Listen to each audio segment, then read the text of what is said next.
ANDOVER, a yellow lab puppy, was rushed to Bulger Veterinary Hospital Friday after ingesting an opioid while on a walk with her owner in a neighborhood near Phillips Academy. 3-month-old Zoe was given naloxone, the generic form of Narcan, to revive her. 12 hours later, after multiple intravenous doses of naloxone, Zoe survived and was taken home by her family. The director of the animal hospital that rescued Zoe noted the incident is an indicator of the extent of the opioid crisis. With such potent drugs so widespread, it's likely that more pets and people could face overdoses from unintentional encounters with them.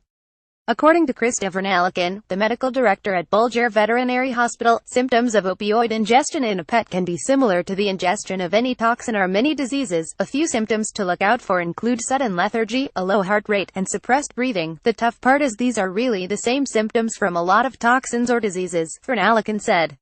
They are very vague, but profound, like they got very profoundly lethargic suddenly.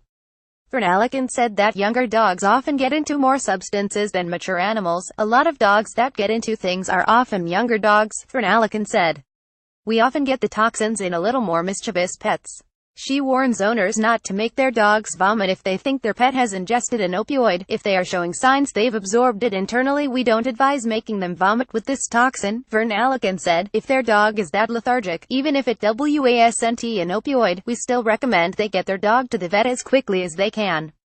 All in all, owners can keep an eye on their dogs on walks and try to keep foreign objects out of their pups' mouths. I would be very cautious about your dog eating anything left on the street because you just don't know what it might have in or on it, Nalikin said. They should not be eating anything that they find. Zoe's owner, Peter Thibault, was walking with Zoe at the intersection of Phillips and Abbott Streets, across from the Shed Daycare Center, on October 20th. Zoe picked up a package of cigarettes that she had found near the bus stop where Thibault's children get on and off their school bus every day. He took the box away from Zoe. Moments later, the dog passed out. He picked her up and carried her home. She just collapsed, Thibault said. I had no idea what the issue was. She was just lying there. I picked her up, took her home and laid her on floor. It seemed she was getting progressively worse. Her eyes were rolling back and her tongue was hanging out of her mouth. He called Bulger Veterinary Hospital, located on Chickering Road in North Andover, and rushed her to there, where a doctor was waiting.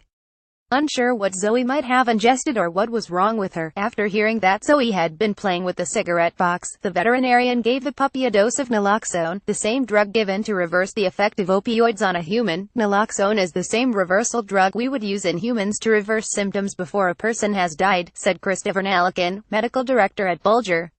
It reverses the effect of the opioid. According to Nalikin, there have been 2 or 3 cases of a pet ingesting an opioid over the past year at Bulger.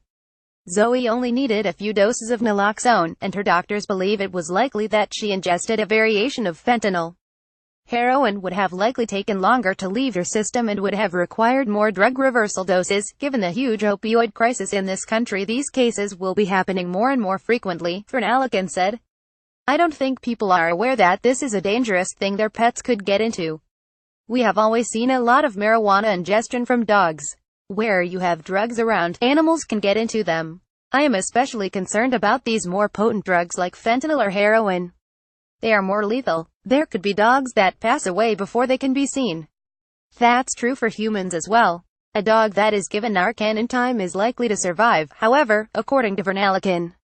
I would say the dog has an excellent survival rate, she said. The reversal is nearly 100%.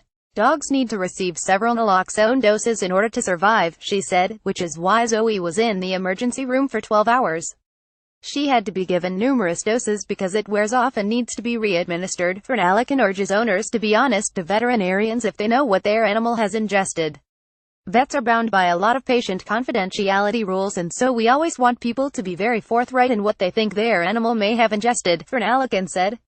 In a situation where a pet may have eaten something like an opioid or marijuana, substances that are illegal, we always need that information, and we want to make sure that people are aware that we won't be turning that information over to the authorities.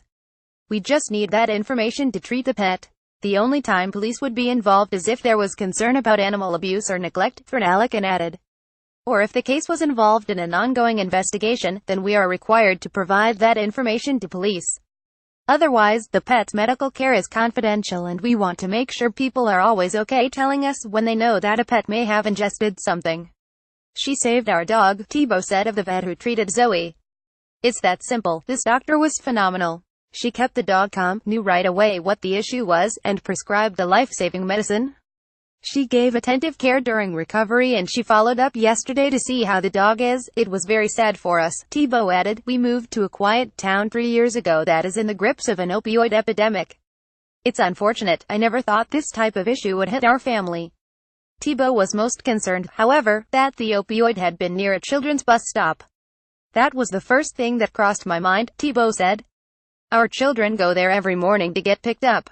To know any one of those kids could have picked up this cigarette box right there on sidewalk and be exposed to this potentially lethal substance is just horrifying. It was tragic it happened to our dog, but we're grateful it wasn't one of our kids or our neighbor's kids. When asked about the incident, Animal Patrol Officer Wayne Nador declined to comment and referred all questions to Lt. Edward Guy, spokesman for the Andover Police Department. According to Lt.